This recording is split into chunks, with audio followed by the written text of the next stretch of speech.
Hello, McDaniel. This is the f***ing news. I'm Tyler Carr. And I'm Sam Paxton. Here's tonight's top story.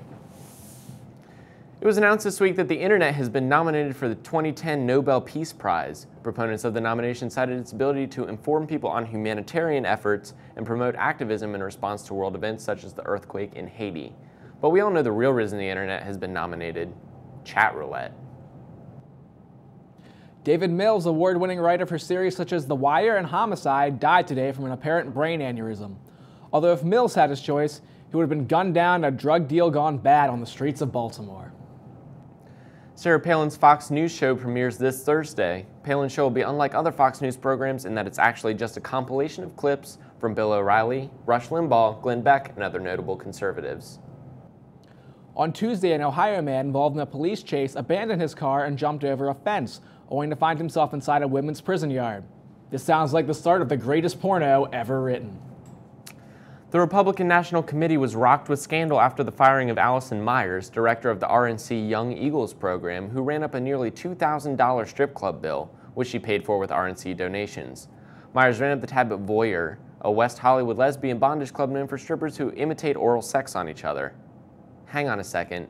An uptight young conservative girl running up a $2,000 tab at a lesbian bondage bar in West Hollywood? That sounds like the greatest porno ever. Earlier this week, pop star Ricky Martin officially announced that he is homosexual. So I guess 10-year-old me was right when I said that guy is so f***ing gay.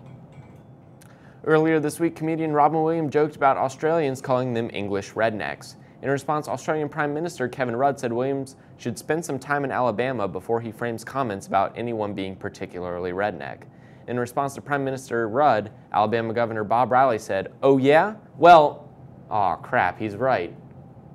Earlier this week, Lindsay Lohan confronted George Lopez on Twitter in response to jokes about her Lopez made on his show last week.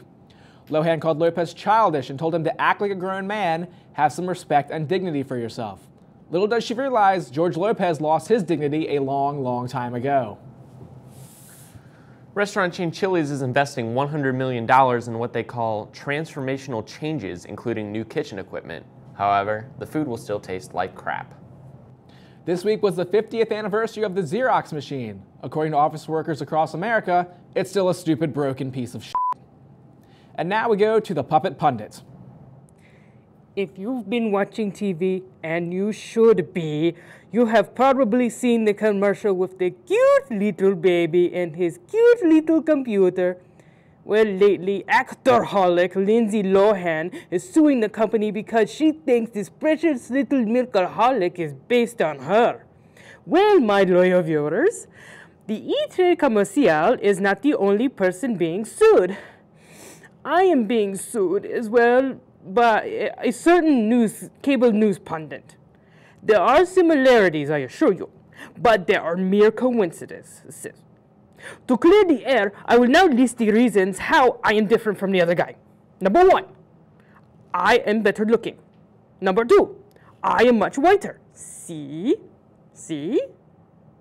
Number 3, I have no feet to put bread bag shoes on.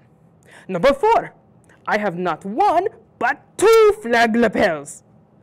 Number 5, the hand of my ass is black.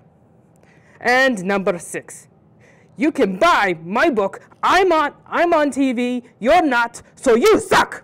Now at every online bookstore near you. Back to you, Sam. Thank you, Puppet Pundit.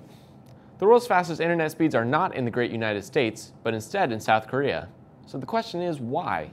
An average American spends $45 a month for internet, while South Koreans spend a mere $28. The solution to this hugely troublesome problem is simple: Korean War, Part 2.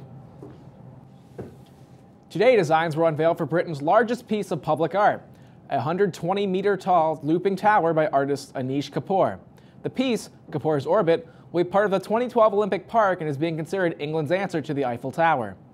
After the Olympics, the tower will function as some kind of roller coaster water slide thing?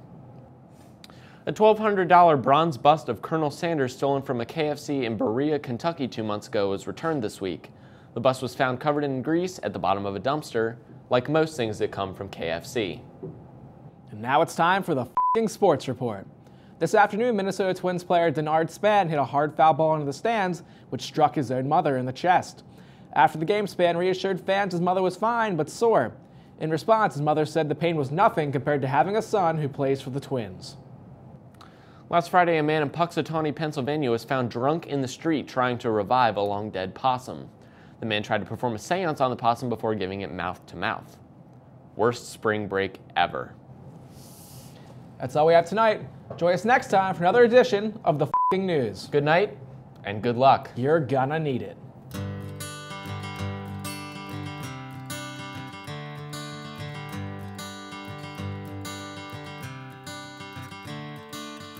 Another turning point, a fork stuck in the road.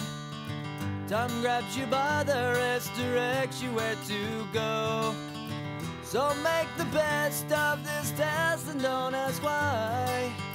It's not a question but a lesson learned in time. It's something unpredictable, but in the end is right. I hope you had the time of your life.